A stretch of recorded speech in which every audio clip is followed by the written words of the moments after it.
Le WIF, le Festival international du web design, aura lieu en juin prochain à Limoges, mais les présélections ont déjà commencé dans plusieurs pays, dont la Belgique, qui a franchisé l'opération. En échange d'une participation financière, les organisateurs bénéficient de la marque désormais internationale, développée autour de l'événement limousin. Reportage à Namur, Christian Bellinger, José Souza. Qu'est-ce qui se passe ici? C'est la Web Jam, donc c'est un concours international de design et de site web. On donne un sujet pour une nouvelle technologie en 24 heures. Il y a 35 équipes belges, qui soient professionnelles ou pas, de réaliser ce site pour un concours qui se continuera ensuite en France. Gros succès pour cette première en Belgique.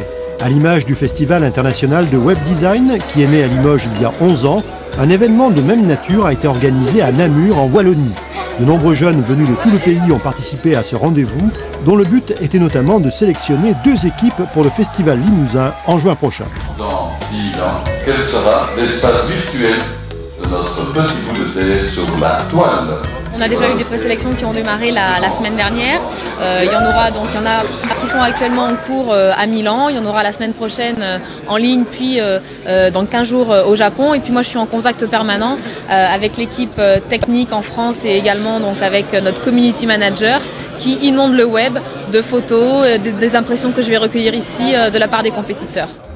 Et pendant 24 heures, une quarantaine d'équipes vont cogiter dur pour inventer de toutes pièces, à l'aide de la souris et du clavier, un site web sur Internet. Il s'agit évidemment de faire preuve d'originalité tout en traitant au mieux le sujet imposé.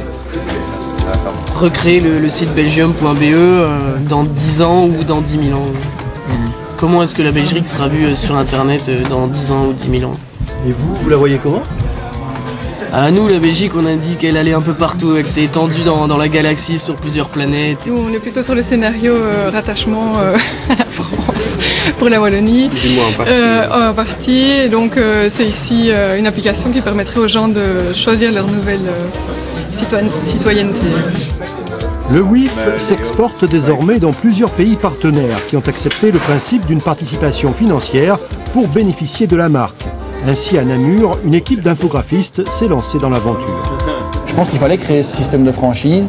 Et donc nous, on a décidé, on a été voir des partenaires, on leur a dit si on le fait, est-ce que vous êtes d'accord de nous suivre avec nous dans l'aventure? Et heureusement, on a trouvé pour nous suivre.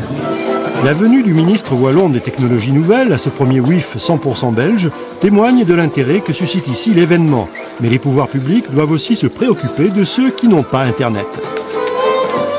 Nous avons aujourd'hui environ un tiers de la population qui n'utilise pas Internet et l'ordinateur, mais je pense que c'est assez conforme à la moyenne européenne, mais nous avons un certain nombre de mesures tout à fait précises, et notamment vers un certain nombre de home services vers les personnes âgées, de favoriser aussi l'utilisation d'Internet.